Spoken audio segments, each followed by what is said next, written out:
Retire ചെയ്യുമ്പോൾ അവർക്ക് നല്ല പെൻഷൻ ഉണ്ട്. ഞങ്ങൾക്കിപ്പം നല്ല പെൻഷൻ എന്ന് പറയാൻ പറ്റത്തില്ല. ഒരു ചെറിയ പെൻഷൻ, അത് നമ്മുടെ കരുണാകരൻ സാറിന്റെ ലീഡറുടെ ഒരു ദയാദാക്ഷിണ്യം കൊണ്ട് അനുവദിച്ച് കിട്ടിയതാണ്. ഇന്ത്യയിൽ ആദ്യമായി പത്രപ്രവർത്തകർക്ക് പെൻഷൻ ഏർപ്പെടുത്തിയത് അദ്ദേഹമാണ്.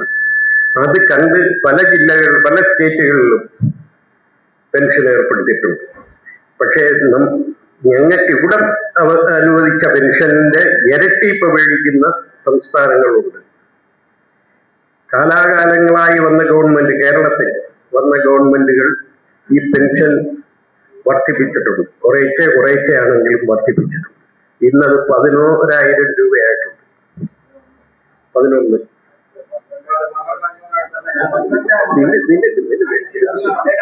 ഞാനൊന്ന് പറയട്ടെ.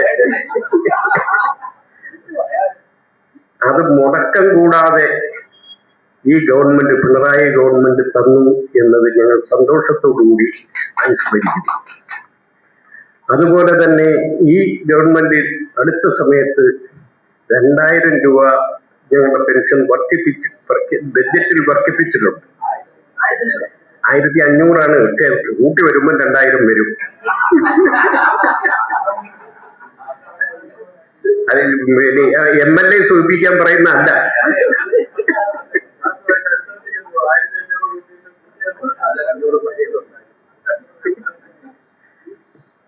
പക്ഷെ ഒരു കാര്യം കൂടി പറയാൻ ഇരിക്കാൻ നിർവാഹമില്ല. കഴിഞ്ഞ ഗവൺമെന്റ്, അതായത് പിണറായിയുടെ ആദ്യത്തെ ഗവൺമെന്റ് എന്റെ അവസാന കാലത്ത് ഒരു 1,000 രൂപ വർദ്ധിപ്പിച്ചു. ആ 1,000 രൂപ ഒന്ന് കിട്ടാൻ വേണ്ടി 5 കൊല്ലം ഞങ്ങൾ നിരന്തരം സമരം ചെയ്യേണ്ടി വന്നു. ഈ 5 കൊല്ലം സമരം എന്ന് പറഞ്ഞാൽ നിയമസഭാ മാർച്ച് വരെ നടത്തേണ്ടി വന്നു ആ 1,000 രൂപ ഒന്ന് കിട്ടാൻ. ഈ അടുത്ത സമയത്താണ് അത് അനുവദിച്ച് കിട്ടിയത്. 1,000 രൂപയെങ്കിലും നിരന്തരം സമരം നടത്തി സമരത്തിന്റെ ഫലമായിട്ടാണ് ആ 1,000 രൂപ, തുച്ഛമായ 1,000 രൂപ അനുവദിച്ച് കിട്ടിയത്. അങ്ങനെ ഒരു ദുഃഖം അതിന്റെ പിന്നിലുണ്ട്. ഇപ്പോൾ അനുവദിച്ച ഈ 2,000 രൂപ അല്ലെങ്കിൽ 1,500 രൂപ ഏതായാലും അത് ബുദ്ധിമുട്ടില്ലാതെ കിട്ടാൻ ഒരവസരം ഉണ്ടാക്കണമെന്ന് MLA-യുടെ കൂടെ ഞാൻ അഭ്യർത്ഥിക്കുന്നു. ഇപ്പോഴും ശമ്പളം പരിഷ്കരിക്കുമായിരുന്നു. ഇന്ന് ആ അവസ്ഥയെ അങ്ങനെ ഒരു വേജ് ബോർഡ് തന്നെ ഇല്ല. മാനേജ്മെന്റിന് ഇഷ്ടം പോലെ പിടിച്ചുവിടാം, ഇഷ്ടം പോലെ എടുക്കാം, ഇഷ്ടം പോലെ ശമ്പളം കുറയ്ക്കാം, കൂട്ടാം. ഇപ്പൊ തന്നെ മാധ്യമത്തിൽ 35ഓളം ജേർണലിസ്റ്റുകളെ പിരിച്ചുവിട്ടു. അവിടെ സമരം നടക്കാം. ഇന്ത്യയിലെ പല പത്ര ഓഫീസുകളിലും പിരിച്ചുവിട്ടുകൊണ്ടിരിക്കുകയാണ്. അങ്ങനെ ഒരു ദയനീയ സ്ഥിതി ഉണ്ട്. ഇത് മനസ്സിലാക്കി KP വിജയകുമാറിന്റെയും അലക്സാണ്ടർ സാമിന്റെയും ഒക്കെ നേതൃത്വത്തിൽ ഇന്ത്യയിലെ പത്രക്കാരുടെ, റിട്ടയർ ചെയ്ത പത്രക്കാരുടെ ഒരു മീറ്റിംഗ്, ഒരു യോഗം, ഒരു കൺവെൻഷൻ തിരുവനന്തപുരത്ത് അടുത്ത സമയത്ത് വിളിച്ചുകൂടി. ഒരു സംഘടനയ്ക്ക് രൂപം കൊടുത്തു. അതിന്റെ ആദ്യത്തെ നാഷണൽ കൺവെൻഷൻ, നാഷണൽ കമ്മിറ്റി ഗോവയിൽ 14-15 തീയതികളിൽ നടക്കുകയാണ്. തീർച്ചയായിട്ടും കേന്ദ്ര ഗവൺമെന്റിന്റെ നേരെ അല്ലെങ്കിൽ കേന്ദ്ര ഗവൺമെന്റിനെതിരെ ശക്തമായ സമര പരിപാടികൾ അല്ലെങ്കിൽ സ്വാധീനങ്ങൾ ചെലുത്താൻ പല മാർഗങ്ങൾ ഞങ്ങൾ സ്വീകരിക്കുന്നു. അതിനൊക്കെ രൂപം കൊടുക്കുന്നതിനാണ് ഈ നാഷണൽ കൗൺസിൽ ഗോവയിൽ കൂടുന്നത്. അതുകൂടി അനുസ്മരിച്ചുകൊണ്ട് ഞാൻ ദീർഘിപ്പിക്കുന്നില്ല. ഈ ചടങ്ങിൽ പങ്കെടുത്ത വളരെ തിരക്കിട്ട് നമ്മളെ മേയർക്ക് തിരുവനന്തപുരത്തെ എനിക്ക് കൂടി അറിയാവുന്ന ഒരു വിഷയമുണ്ട്. ആരോഗ്യപരമായ അദ്ദേഹത്തിന്റെ അളിയന്റെ ഒരു വളരെ ഗുരുതരാവസ്ഥയിലുള്ള ഒരു അന്നത്തെ കാലഘട്ടത്തിൽ നിന്ന് പത്രത്തിലൊരു പേര് വരിക എന്ന് പറഞ്ഞാൽ ഇത് വലിയ അത്ഭുത സംഭവമാണ്. ഇപ്പൊ നമുക്ക് വലിയ കാര്യമൊന്നുമല്ല. ഇന്നത്തെ KSUക്കാരുടെ പേര് എല്ലാ ദിവസവും വരും. അന്നൊരു KSU നേതാവിന്റെ പേര് പത്രത്തിൽ വരിക എന്ന് പറഞ്ഞാൽ അതിന് ഇവരുമായിട്ട് നല്ല ബന്ധം വേണം. പലരെയും ഇടയ്ക്ക് ഫോണിൽ വിളിച്ചാണല്ലോ പലപ്പോഴും വാർത്തകൾ കൊടുക്കുന്നത്. പിന്നെയാണ് ടെലക്സും മറ്റു സൗകര്യങ്ങളൊക്കെ വന്നു തുടങ്ങിയത്. അപ്പോ ഫോണിൽ വിളിച്ച് പറയും ഈ പേരുകൾ മാറിപ്പോകും. എന്റെ പേര് പലപ്പോഴും പത്രത്തിൽ വന്നിട്ട് അസീസ് എന്ന് വരും. പിന്നെ ഹനീഫ് എന്ന് വരും, പറഞ്ഞു കൊടുക്കുമ്പോൾ അങ്ങനെയൊക്കെയാണ്. അന്നത്തെ കാലഘട്ടത്തിൽ എന്റെ ഫോട്ടോ വന്നത് പോലും എന്തോ ഒരു അത്ഭുത സംഭവമായിട്ട് കാണുന്നുണ്ട്. കോളേജ് യൂണിയൻ ജനറൽ സെക്രട്ടറി തിരഞ്ഞെടുക്കപ്പെട്ടു എന്ന് പറഞ്ഞിട്ട് അന്ന് മാതൃഭൂമിയിലാണ് വന്നത്. ജനാർദ്ദന ചേട്ടൻ കൊടുത്തതാണ്. ജനാർദ്ദന ചേട്ടൻ വളരെ സുന്ദരനായ, നല്ല വെളുത്ത്, ശരിക്കും തലമുടി ഞങ്ങളൊക്കെ കാണുമ്പോൾ നല്ല വെളുത്ത തലമുടിയും നല്ല ഖദർധാരിയാണ് അദ്ദേഹം. ബാലൻ ചേട്ടൻ എന്ന വേറൊരു അന്നത്തെ ശൈലിയാണ്. അപ്പൊ ഇന്ന് ആ ജേർണലിസ്റ്റുകളുടെ ഒക്കെ കാലം കഴിഞ്ഞ് പുതിയൊരു വിഭാഗം അടുത്ത ആളുകൾ വീണ്ടും സീനിയർ ജേർണലിസ്റ്റുകൾ എന്നവരെ വന്നിരിക്കുന്നു. അപ്പം അവരുടെ ഇന്നത്തെ ഒരു സാഹചര്യത്തെ കുറിച്ചൊക്കെ ശ്രീ സുധീഷൻ എന്നോട് സൂചിപ്പിച്ചു. തീർച്ചയായും, കാരണം ഒരു കാലഘട്ടത്തിൽ മാത്രമല്ല, ഇന്നും നമ്മുടെ നാടിനെ നിയന്ത്രിക്കുന്നത് യഥാർത്ഥത്തിൽ ജേർണലിസ്റ്റുകളാണ്. എത്ര ഉയർന്ന നിലവാരത്തിൽ നിൽക്കുന്ന രാഷ്ട്രീയക്കാരാണെങ്കിലും പത്രക്കാരെ കാണുമ്പോൾ അല്പം ഒന്ന് തല താഴ്ത്തിപ്പിടിച്ച് സംസാരിക്കും. ഇപ്പോ നൗഷാദ് തന്നെ നടക്കുന്നത് എപ്പോഴും തല ഉയർത്തിപ്പിടിച്ച് മാത്രമല്ല, കുറച്ചുകൂടി ഒരു എന്താ പറയാ, ശ്വാസം പിടിച്ച് നടക്കുന്നതാണ് പല സന്ദർഭങ്ങളിൽ. പക്ഷെ പത്രക്കാരെ കാണുമ്പോൾ നൗഷാദ് കാര്യഗൗരവമായി തന്നെ സംസാരിക്കും, അവരുമായിട്ട് നല്ല ബന്ധം പുലർത്തും. അതെല്ലാവരും, ഈ പിണറായി വിജയൻ പോലും തൽക്കാലം മാറി നിൽക്കുന്നൊക്കെ പറയും, കടക്കുപുറത്തുനിന്നൊക്കെ പറയുമെങ്കിലും പത്രക്കാരെ വ്യക്തിപരമായി കാണുമ്പോൾ പരമാവധി ബന്ധം പുലർത്തും. കാരണം ഇന്നത്തെ കാലഘട്ടത്തിൽ രാഷ്ട്രീയത്തിലായാലും നാടിനെ നിയന്ത്രിക്കുന്നതിൽ ഏറ്റവും പ്രധാന പങ്ക് വഹിക്കുന്ന ഒരു പത്രക്കാർ തന്നെയാണ്. കാരണം പത്രക്കാരാണല്ലോ പലപ്പോഴും നമ്മുടെ നാട്ടിൽ നടക്കുന്ന വിഷയങ്ങളെ സംബന്ധിച്ച് ഭരണാധികാരികളായാലും രാഷ്ട്രീയ നേതാക്കന്മാരായാലും അവരുടെ ശ്രദ്ധയിലേക്ക് കൊണ്ടുവരുന്ന വിഷയങ്ങൾ അവതരിപ്പിക്കുന്നത്. പ്രാദേശിക വിഷയങ്ങൾ തൊട്ട് സംസ്ഥാന തലത്തിലും രാഷ്ട്ര നിലവാരത്തിലുള്ള പ്രശ്നങ്ങൾ, ഇന്റർനാഷണൽ വിഷയങ്ങളായാലും എന്ത് വിഷയങ്ങളും നമ്മൾ ദേശീയ നിലവാരത്തിലുള്ള കാര്യങ്ങളെ കുറിച്ച് പോലും ജനശ്രദ്ധയെ ആകർഷിക്കത്തക്ക വിധത്തിൽ അത് എഴുതുന്നതിനനുസരിച്ചാണ്, എങ്ങനെയൊക്കെയാണ് അത് എഴുതുന്നത്, അത് ഏത് രീതിയിലേക്ക് കൊണ്ടുപോകുന്നതിനനുസരിച്ചാണ് പലപ്പോഴും ആളുകൾ ശ്രദ്ധിക്കുന്നത്. എത്രയോ വലിയ സംഭവങ്ങൾ നമ്മുടെ നാട്ടിൽ നടക്കാറുണ്ട്, അതാരും അറിയത്തുപോലുമില്ല, അറിയുന്ന പോലും ഉണ്ടാവില്ല. ഞാൻ തന്നെ എനിക്കറിയാവുന്നത് തിരുപ്പൂരിൽ ഏറ്റവും വലിയ ഒരു ബിസിനസ്സാണ് നമ്മുടെ ഈ ബനിയൻ വ്യവസായം. തിരുപ്പൂരിൽ നിന്ന് എക്സ്പോർട്ട് ചെയ്തിട്ട് അത് ഇന്റർനാഷണൽ ലെവലിൽ ഏറ്റവും കൂടുതൽ എക്സ്പോർട്ട് ചെയ്യുന്ന സ്ഥലം ഇന്ത്യ രാജ്യത്തെ തിരുപ്പൂരിൽ നിന്നാണ്. ഏറ്റവും കൂടുതൽ ഈ ബനിയൻസ് ഉള്ള പോകുന്നത്. അവിടെ ഒരു സ്ഥാപനത്തിൽ നിന്ന് കോടികളുടെ ബനിയൻസ് മെറ്റീരിയൽസ് എനിക്കൊന്ന് ഡെൻമാർക്കിലാണ് തോന്നുന്നു, ആ ഭാഗത്തേക്ക് അയച്ചുകൊണ്ടിരുന്നു. അത് പക്ഷെ ആ കമ്പനിക്കാർ നോക്കുമ്പോൾ ഇവിടുന്ന് പോകുന്ന അതേ സാധനം ഡെൻമാർക്കിൽ പല കമ്പനികളും മാർക്കറ്റിലുണ്ടെങ്കിലും ഇത് ഇവരുമായിട്ട് കമ്പീറ്റ് ചെയ്യാൻ പറ്റുന്നില്ല. ഇത് എവിടെ നിന്നാണ് വരുന്നതെന്ന് അന്വേഷിച്ചപ്പോ മനസ്സിലാക്കിയത് തിരുപ്പൂരാണ്. തിരുപ്പൂർ ഒരു കമ്പനിയാണ് അയക്കുന്നത്. എങ്ങനെ ഇത് തകർക്കാൻ കഴിയും എന്ന് അന്വേഷിച്ചപ്പോൾ അവസാനം കണ്ടെത്തിയത് ഒരു മാർഗവേ കണ്ടെത്തിയുള്ളൂ, ബാലവേല എന്ന ഭാഗം നമ്മൾ കണ്ടെത്തി. എന്ന് പറയുമ്പോൾ ഇത്രയും കുറഞ്ഞ ചെലവിൽ, ഉൽപാദന ചെലവ് ഇത്രയും കുറച്ച് അയക്കാൻ കഴിയുന്നത് കുട്ടികളെ കൊണ്ട് ജോലി ചെയ്യിച്ചത് കൊണ്ടാണെന്ന് പറഞ്ഞു. അപ്പം തിരുപ്പൂരോ ബനിയനോ ഒന്നുമല്ല, ഏറ്റവും വലിയ സംഭവം ഡെൻമാർക്ക് മുഴുവൻ പ്രചരിപ്പിക്കുന്നു. രാജ്യത്ത്, ഇന്ത്യ രാജ്യത്ത് ഇന്നൊരു സ്ഥലത്ത് ഇത്തരത്തിൽ ബാലവേല നടക്കുന്നു, അവിടെ നിന്ന് ഇത്തരം ബനിയൻ സാധനങ്ങൾ കൊണ്ട് ടീഷർട്ടായാലും കുട്ടികളുടേതായാലും ഇങ്ങനെയുള്ള വസ്ത്രമേഖലയെ പ്രവർത്തിക്കുന്ന ചില ആളുകൾ നമ്മുടെ നാട്ടിലേക്ക് ഈ സാധനം കൊണ്ടുവരുന്നു എന്ന് പറഞ്ഞപ്പോ അവസാനം ഇവിടെ നിന്നുള്ള എക്സ്പോർട്ട് നിർത്തിവെക്കേണ്ടി വന്നു. അത് ചെയ്തത് ഒരു പത്രത്തിനെ കൊണ്ടാണെന്നാണ്. ഒരു പത്രക്കാരൻ ചെയ്ത ഒരു സംഭവമാണ് ഏറ്റവും വലിയ സംഭവമായി അത് മാറി. അതിലൂടെ ഉണ്ടായത് വലിയൊരു മാറ്റം. തിരുപ്പൂരിൽ തകരുക ഒരു ചില മേഖലകളിൽ ഒരു പത്രക്കാരൻ ചെയ്തതാണ്, പത്രക്കാരനെ കൊണ്ട് ചെയ്യിച്ചതാണ്. അതുപോലെയും അങ്ങനെയൊക്കെ ഉള്ള നമ്മുടെ നാട്ടിൽ പത്രക്കാർ വിചാരിച്ച എന്തും ചെയ്യാൻ കഴിയുന്നൊരു രാജ്യമാണ്. പക്ഷെ ഇന്നും അവരുടെ ഇന്നത്തെ കാലം കഴിഞ്ഞ് അവരുടെ സർവീസിൽ നിന്ന് പോയി കഴിയുമ്പോൾ നേരെ പെൻഷൻ കിട്ടുന്നില്ല, ജീവിക്കാനുള്ള പോലെ കിട്ടുന്നില്ല.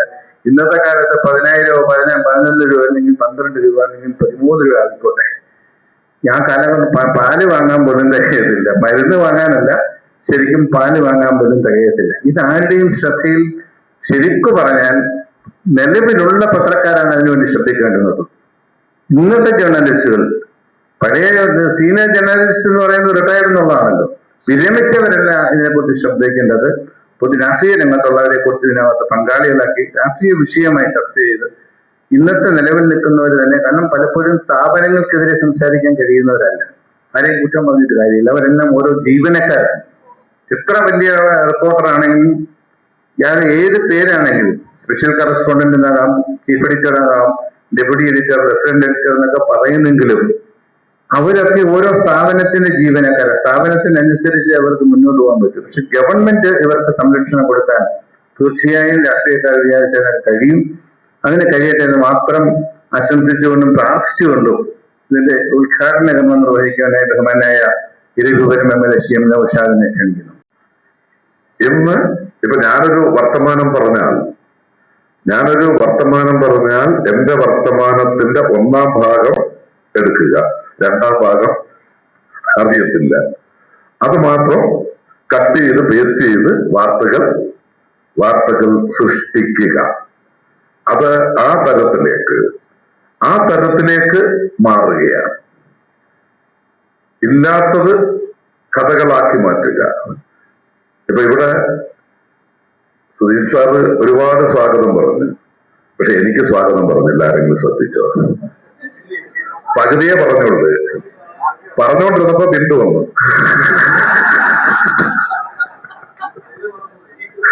അല്ല, അതിലേക്ക് പോയി. സ്വാഭാവികമാണ് അല്ലേ? ഞാൻ പക്ഷെ ഇന്നത്തെ കാലഘട്ടത്തിലാണെങ്കിൽ ആരും വേണമെങ്കിൽ ഉദ്ഘാടകന്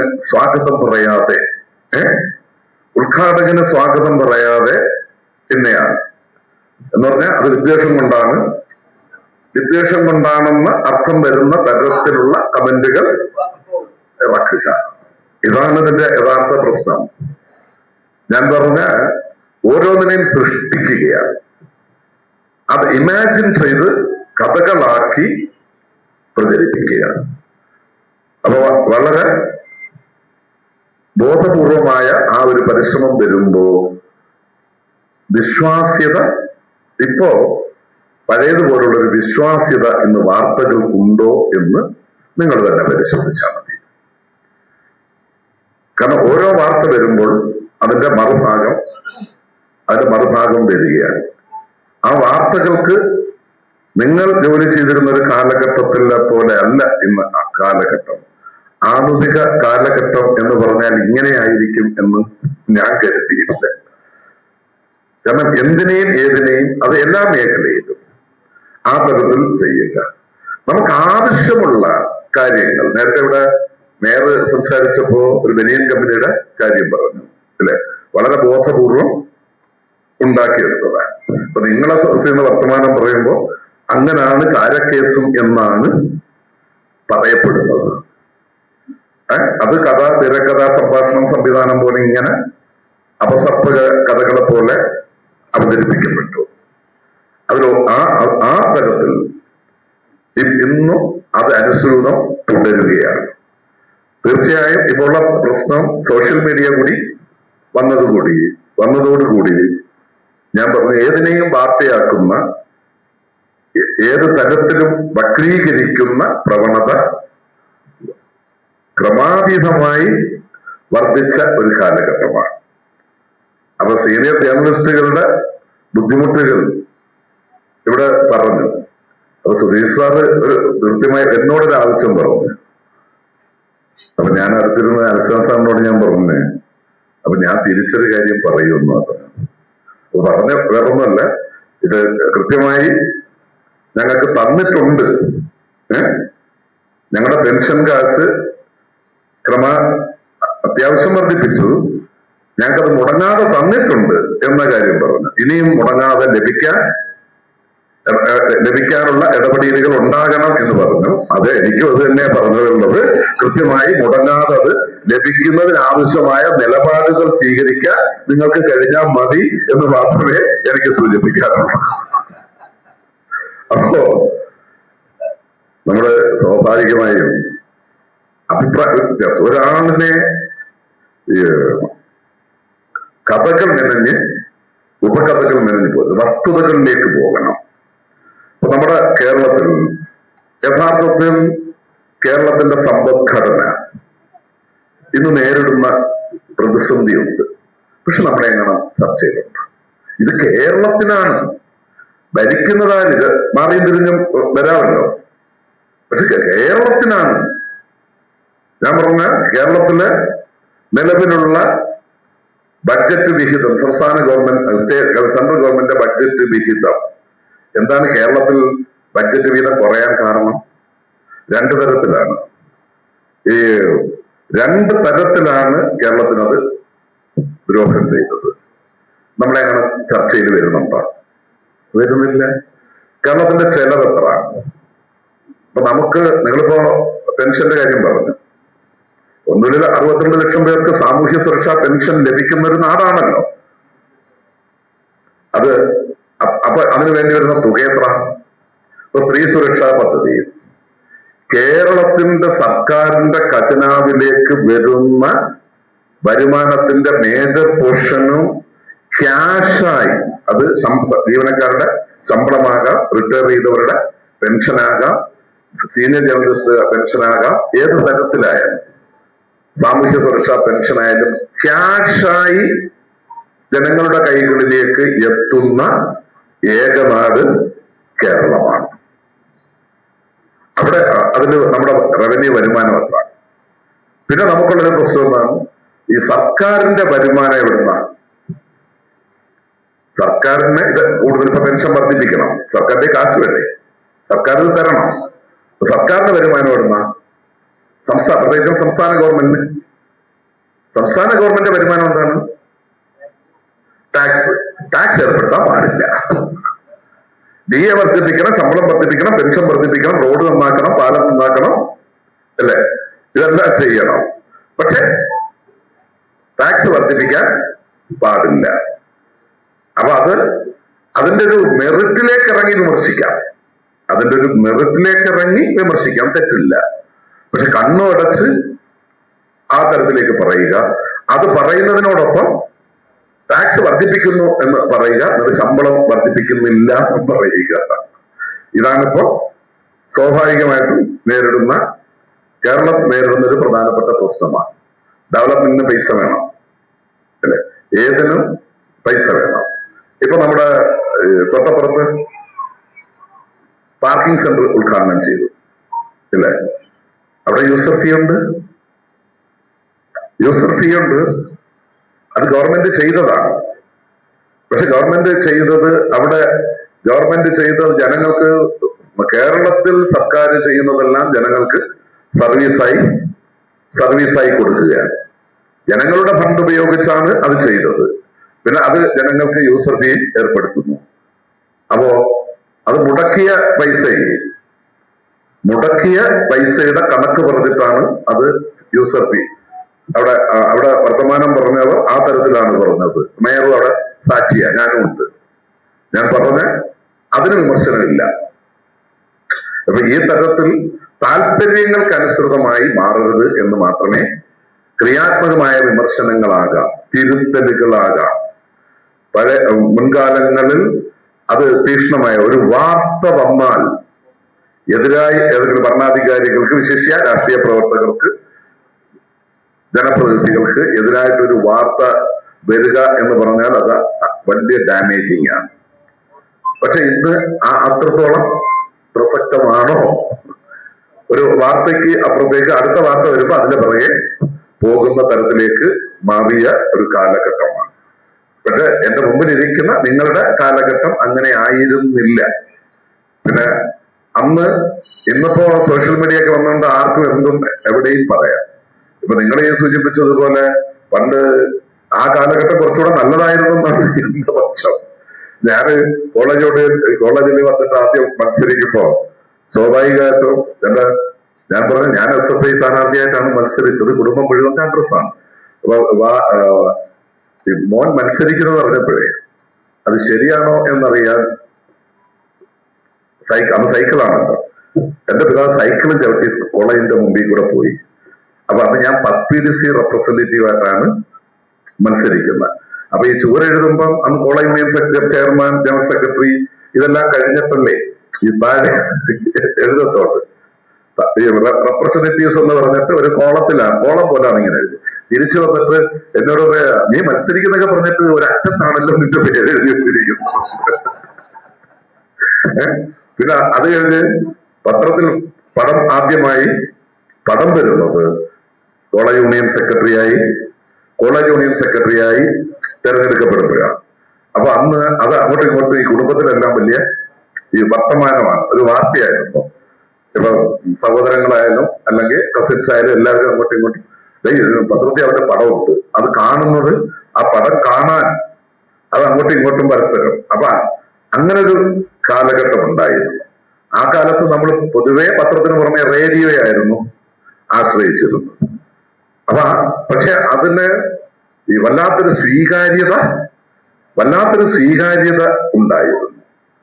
ഇപ്പോ ഏത് കക്ഷിയുടെ ആയാലും ഇപ്പൊ ചിലർ നടത്തുന്നത് ഈ ഫോട്ടോ കൊടുക്കുന്നത്. ഇപ്പൊ വലിയൊരു യോഗം നടന്നു, കുറെ പേര് പിരിഞ്ഞു പോകുമല്ലോ, അല്ലെ? യോഗം സ്വാഭാവികമായിട്ടും ഒരു ഘട്ടം കഴിയുമ്പോ ഓരോരുത്തർ പിരിഞ്ഞു പോകും. അപ്പൊ എന്നിട്ട് ആ ഫോട്ടോ എടുക്കുക, അതിനെ പ്രചരിപ്പിക്കുക. അപ്പൊ യാഥാർത്ഥ്യമല്ലല്ലോ, ഞാൻ പറഞ്ഞത് യാഥാർത്ഥ്യമല്ല. അപ്പൊ വസ്തുതകൾ 100% വിമർശനങ്ങളാകാം, കുറ്റപ്പെടുത്തലുകളാകാം, നിർദ്ദേശങ്ങളാകാം, അതെല്ലാം വേണം. പക്ഷെ യാഥാർത്ഥ്യബോധത്തോടുകൂടി വസ്തുതാപരമായിരിക്കണം എന്നുള്ളതേ ഉള്ളൂ. കേരളത്തിന്റെ ഒരു സംസ്കാരം എന്ന് പറയുമ്പോൾ ആശയപരമായ നിലപാടുകൾ തമ്മിലുള്ള പ്രശ്നമേ ഉള്ളൂ, നിലപാടുകൾ തമ്മിലുള്ള വിഷയമേ ഉള്ളൂ. ഇവിടെ ഇപ്പോ ഞാൻ പറഞ്ഞ ഇപ്പൊ കാലത്ത് ഇപ്പൊ മേയറിന്റെ അടുത്തിരുന്നപ്പോ ഞങ്ങള് സ്വകാര്യം പറഞ്ഞത്, ചെവിയിലല്ലേ പറഞ്ഞത്, ഇല്ലേ? അപ്പോ പിന്നത് നാളെ അത് അന്തർധാരയായി പ്രചരിപ്പിക്കും. മനുഷ്യസഹജമായി കേരളത്തിന്റെ ഏറ്റവും വലിയ പ്രത്യേകത എന്താന്ന് ചോദിച്ചാൽ, ഞാൻ ഇവിടെ മാത്രമല്ല പൊതുവെ അല്ലാതുള്ള വേദികളിലും പറയുന്നത്, അവരവരുടെ നിലപാടുകളിൽ ഉറച്ചു നിന്നുകൊണ്ട് തന്നെ പരസ്പരം സ്നേഹിക്കാനും സഹായിക്കാനും സഹകരിക്കാനും മനസ്സുള്ള, അവരുടെ നിലപാടുകൾ തന്നെ, പക്ഷെ സഹകരിക്കാനും സഹായിക്കാനും ഒക്കെ മനസ്സുള്ളവരാണ്. ഇപ്പൊ നമ്മൾ വിവാഹം, മരണം, അല്ലെ, ഇത്യാദി ചടങ്ങുകളിൽ എല്ലാവരും സഹകരിക്കുന്നില്ലേ? അതൊരു മാനവികതയുടെ സംസ്കാരമാണ്. അപ്പൊ ആ സംസ്കാരത്തെ പോലും വക്രീകരിക്കുക എന്ന് പറഞ്ഞാൽ കേരളീയ സംസ്കാരത്തെ ചോദ്യം ചെയ്യുന്നതിന് തുല്യമാണ്. അതിനെ നമ്മൾ പ്രതിരോധിക്കേണ്ടത് തന്നെയാണ് എന്നാണ് എന്റെ പക്ഷം. തീർച്ചയായും നിങ്ങൾ സീനിയർ ആയിട്ടുള്ള മേയർ ഞാൻ പൊയ്ക്കൊള്ളാൻ ഞാൻ പറഞ്ഞു, അത്യാവശ്യമായതുകൊണ്ട്. അപ്പൊ ഇനി തീർന്നിട്ട് പോകാമെന്നാണ് ഇരിക്കുന്നതെങ്കിൽ നീ കൂടെ ഒരു വർത്തമാനം പറയണ്ട. അതുകൊണ്ട് അപ്പൊ ഏതായാലും സീനിയർ ആയിട്ടുള്ള ജേർണലിസ്റ്റുകൾ കൊല്ലത്തേക്ക് എത്തുകയാണ്. ഇവിടെ വെച്ചാണ് സംസ്ഥാന സമ്മേളനം. അപ്പൊ ഡേറ്റ് തീരുമാനമായിട്ടില്ല എങ്കിൽ പോലും തീർച്ചയായും ആ സമ്മേളനം കേരളത്തിലെ പഴയകാല പത്രപ്രവർത്തകര് ഈ സമൂഹത്തിന്റെ മുഖ്യധാരയിൽ വിലസിയിരുന്ന, അതായത് കുറച്ചുകൂടെ നല്ല വാക്കെന്നാണ് ഞാൻ പറയുന്നത്, ആ വിലസിയിരുന്നവരെയെല്ലാം നമുക്ക് കാണാൻ കഴിയുന്ന ഒരു അവസരം കൂടിയാണ്. അപ്പോൾ ഈ കൊല്ലത്ത് വെച്ച് നടത്തുന്ന ഈ സംസ്ഥാന സമ്മേളനം നിർമ്മിച്ചത് വിജയമായി തീരട്ടെ എന്ന് ആത്മാർത്ഥമായി ആശംസിച്ചുകൊണ്ട് ഈ സംഘാടക സമിതി രൂപീകരണ യോഗം ഔപചാരികമായി ഉദ്ഘാടനം ചെയ്തതായി അറിയിച്ചുകൊണ്ട് ഞാൻ എന്റെ വാക്കുകൾ അവസാനിപ്പിക്കുന്നു. നന്ദി, നമസ്കാരം. ആയാലും ലോക്കൽ ബോഡി ഒക്കെ ആയാലും അവർക്ക് ജനങ്ങൾ വോട്ടിട്ട് തെരഞ്ഞെടുത്ത പ്രതിനിധികളാണ്. പക്ഷേ അവരെക്കാൾ ഏറെ ജീവിതകാലം മുഴുവൻ നാട്ടുകാരുടെ പ്രശ്നങ്ങൾ കൈകാര്യം ചെയ്തത് തെരഞ്ഞെടുക്കപ്പെടാത്ത ജനപ്രതിനിധികളാണ് പത്രപ്രവർത്തകർ. വോട്ടിന് മത്സരിച്ച് ജയിച്ചവരല്ല, മത്സരത്തിൽ സത്യം പറഞ്ഞാൽ തോറ്റവരാണ് അവര്. അവർ ജോലിയിൽ നിന്ന് വിരമിക്കുമ്പോൾ, പ്രായമായി വിരമിക്കുമ്പോൾ മരുന്ന് വാങ്ങാൻ പോലും കാശില്ലാതെ വിഷമിക്കുന്ന ഒരവസ്ഥ. പണ്ട് ഒരു 94 ബഹുമാനപ്പെട്ട ശ്രീ കെ കരുണാകരൻ മുഖ്യമന്ത്രി ആയിരിക്കുമ്പോൾ അദ്ദേഹമാണ് പത്രപ്രവർത്തകർക്ക് 1000-ൽ താഴെയുള്ള ഒരു തുക, 93 അദ്ദേഹമാണ് ഒരു ചെറിയ തുകയോടുകൂടി, അന്നത്തെ 1000-ൽ താഴെയുള്ള ഒരു തുകയോടുകൂടി ഒരു പെൻഷൻ ആരംഭിക്കുന്നത്. അത് ഇത്രയും വർഷങ്ങൾക്ക് ശേഷം 93-2000 3 പതിറ്റാണ്ടിന് ശേഷം ഞങ്ങൾക്കിപ്പോൾ 11,000 രൂപ കിട്ടുന്നുണ്ട്. 11,000 രൂപ എന്ന് പറഞ്ഞു കഴിഞ്ഞാൽ പണ്ടൊക്കെ 4 അക്ക ശമ്പളം വലിയ ശമ്പളമായിരുന്നു. പക്ഷെ ഇപ്പം 5 അക്കമായാലും ഒന്നുമല്ല. ഒരു ഇൻസുലിൻ കാർട്രിഡ്ജിന് കൊടുക്കണം 900 രൂപ. പല മരുന്നുകൾക്കും 1000 രൂപയിൽ കൂടുതലാണ്.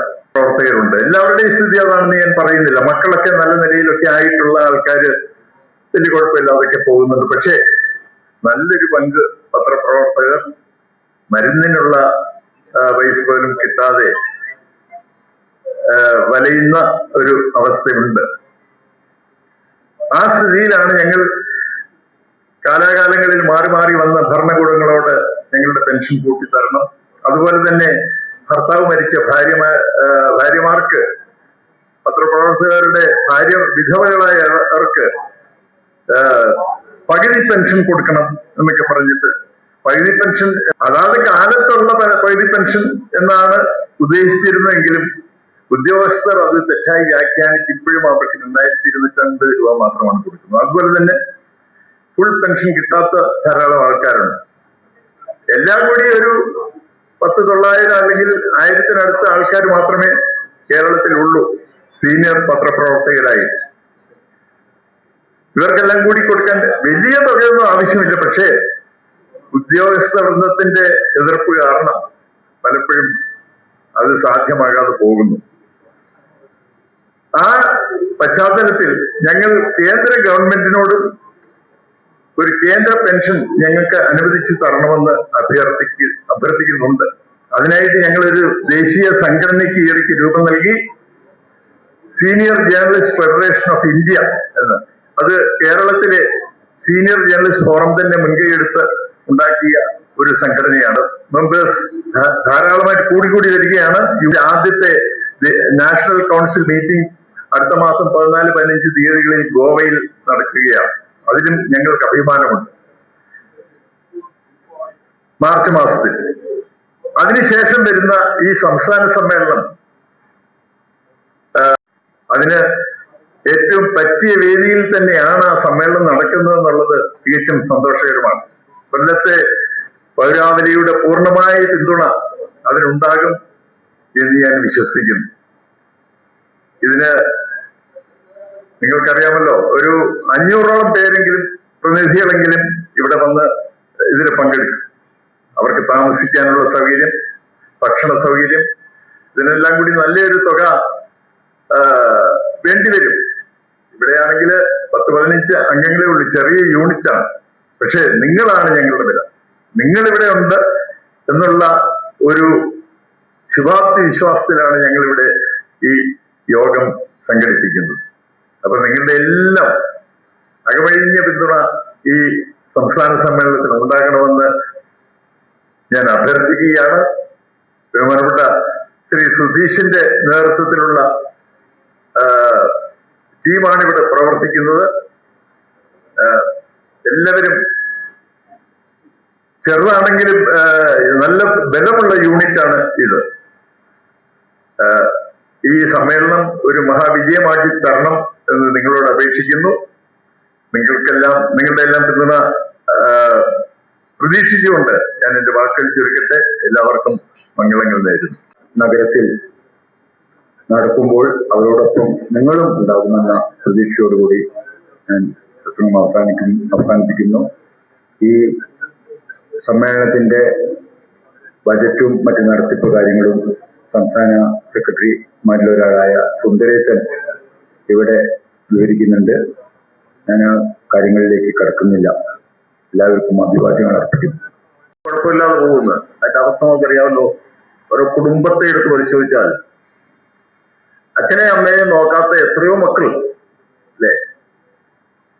അപ്പൊ ഒരായുഷ്കാലം ഈ മേഖലയ്ക്ക് വേണ്ടി തന്റെ ജീവിതം വിനിയോഗിച്ച മനുഷ്യർ, അവർക്ക് ശിഷ്ട ജീവിതം ഒന്ന് കഴിഞ്ഞു പോകണ്ടേ? അല്പം സുഖകരമാണ്.